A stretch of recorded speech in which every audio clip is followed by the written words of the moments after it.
शिव का चित्र दे दो। कौन सा है चित्र?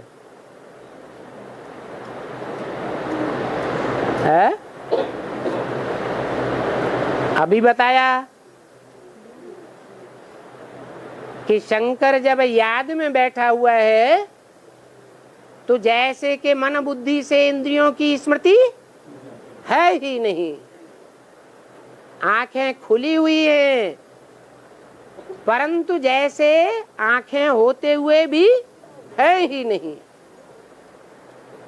कान देखने में आते हैं परंतु जैसे कि कान होते हुए भी सुनते हुए भी संसार की ग्लानि सुनता ही नहीं। संसार ग्लानि तो करता है परंतु उस ग्लानि को कान पर धरता है क्या? नहीं तो साधारण मनुष्य मात्र के सामने कोई किसी की ग्लानि करेगा तो कान पर धरता है कि नहीं?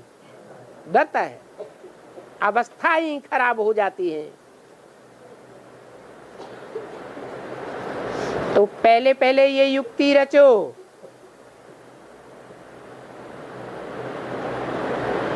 तुम तथाकथित ब्राह्मणों ने तो शिव का चित्र बनाया,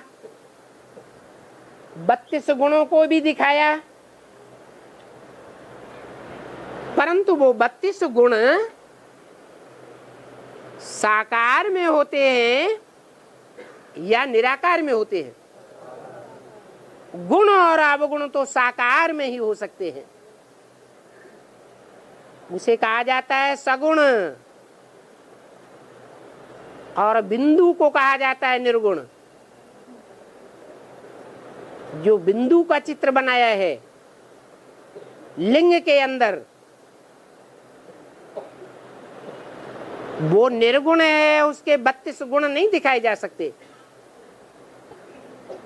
वास्तव में जो बिंदु लिंग रूप में प्रवेश किया हुआ दिखाया है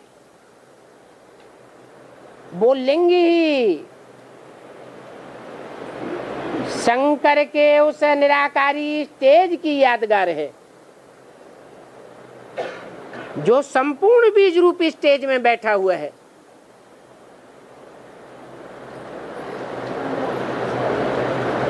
जो बाप का विरुद्ध है, बाप आते हैं तो नंबरवार बच्चों को आप समान बनाकर ले जाते हैं, अर्थात निराकारी, निर्विकारी और निरहंकारी बनाकर ले जाते हैं। तो आस्ते आस्ते समझते रहेंगे कि ये 32 गुण निराकार के हैं या उस साकार स्वरूप के हैं जो निराकारी स्टेज धारण करता है। इंद्रियां होते हुए भी जैसे कि है ही नहीं।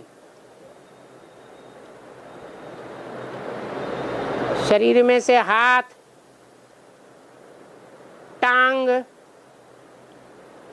मुख में ढेर इंद्रियां हैं, उस मुख को निकाल दिया जाए तो क्या बचेगा? लिंग ही बचेगा।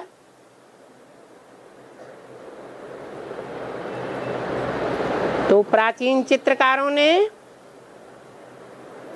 शिव का वो चित्र दिखाया है, निराकारी स्टेज वाला शिवलिंग।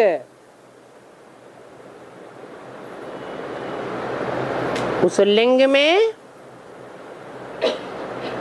सुप्रीम सोल ज्योति बिंदु संसार के सामने प्रत्यक्ष होता है, अव्यक्त स्टेज में। इसलिए बोला है, भगवान वाच है कि जब तुम बच्चों की अव्यक्त निराकारी स्टेज बनेगी नंबरवार तो तुम्हारी अव्यक्त निराकारी स्टेज के द्वारा बाप संसार में प्रत्यक्ष हो जाएगा। तो आस्ते आस्ते इस चित्र का रहस्य भी समझते रहेंगे। बाकी महिमा तो पूरी ही लिखनी है।